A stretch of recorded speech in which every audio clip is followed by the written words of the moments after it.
নৈহাটির শিবদাসপুরে অনুষ্ঠান বাড়ি থেকে ফেরার সময় বন্ধুদের সাথে একটি আম বাগানে গাছের তলায় পড়ে থাকা আম কুড়াতে যায় কাঁচরাপাড়ার বাসন্তীতলার বাসিন্দা সুদীপ্ত পণ্ডিত নামে ১৭ বছরের এক যুবক।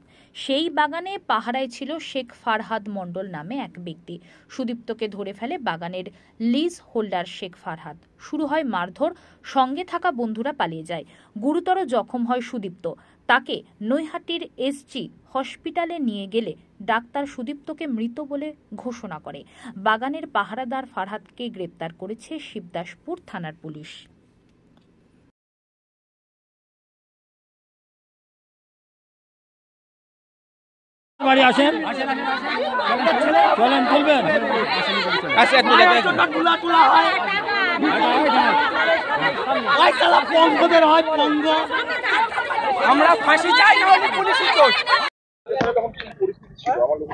পরিস্থিতি আমাদের এখানে মানে সবাই সব রকম সব সম্প্রদায়ের মানুষই মিলেমিশে থাকি, কোনো ঝুট ঝামেলা কোনোদিন আজ পর্যন্ত এই বয়স আমার 45 ইয়ার বয়স ওল্ড কোনোদিন হয়নি।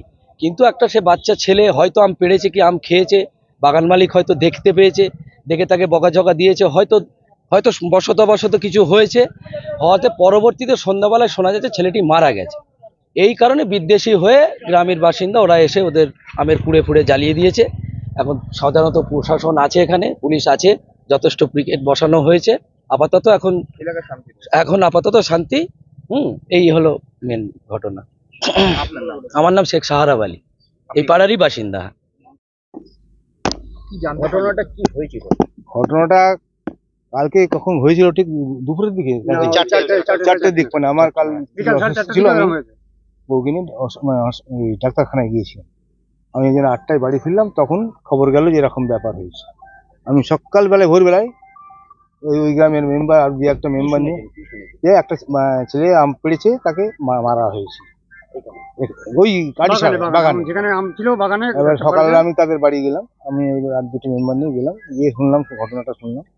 কিন্তু এটাতে এমন একটা কাণ্ড করেছে, কত ঝড়ে আম পড়ে যাচ্ছে, কত লোক খাচ্ছে, একটা আমের জন্য একটা জীবন চলে, এটা তো মেনে নেওয়া যায় না। আর যে লোকটা মেরেছে সেই লোকটা খুব বাজে লোক, আমরা এলাকার লোক ভালো রকম জানি। সে তার বউ প্রচন্ড অসৎ লোক, যাচ্ছে তাই লোক একদম। ফোরাদ, তার নাম ফোরাদ। তা আমরা আইনের কাছে চাইবো তার যেন উপযুক্ত শাস্তি হয়। আর যে বাড়ির ছেলেটা গেছে তার বাড়ির থেকে আমরা দোয়া করব যে তার আত্মার শান্তি কামনা করব। আমরা দেখছি আমাদের দল থেকে তাকে কিছু সাহায্য করা যায় কিনা। আমরা দলে দুপুরবেলা বসে সেই তাদের বাড়িতে সবাই দল মিলে যাবো, গিয়ে কি করা যায় সেটাকে নিয়ে আলোচনা করে ঠিক করবো। যে এসেছিল আম পাড়াকে কেন্দ্র করে, আম চুরিকে কেন্দ্র করে, আরো কোনো বাচ্চা ছিল? শুনলাম 2-3টে ওই এলাকার ছেলে, না তো কাঁচরাপাড়ার ছেলে, 2-3টে ছেলে ছিল, 3জন ছিল। মানে আমি তো ছিলাম না, ঘটনাটা যা শুনলাম ওই বাড়ি গিয়ে। বেশিরভাগই পালিয়েছিল, একজনকেই ধরেছিল, দুজনা পালিয়েছিল আর একজনকে এরাই সব ঘটনাটা জানে। আগে আমি তো ছিলাম না কালকে। আমার নাম দীপু ঘোষ, শিবদাসপুর অঞ্চল পঞ্চায়েতের সভাপতি।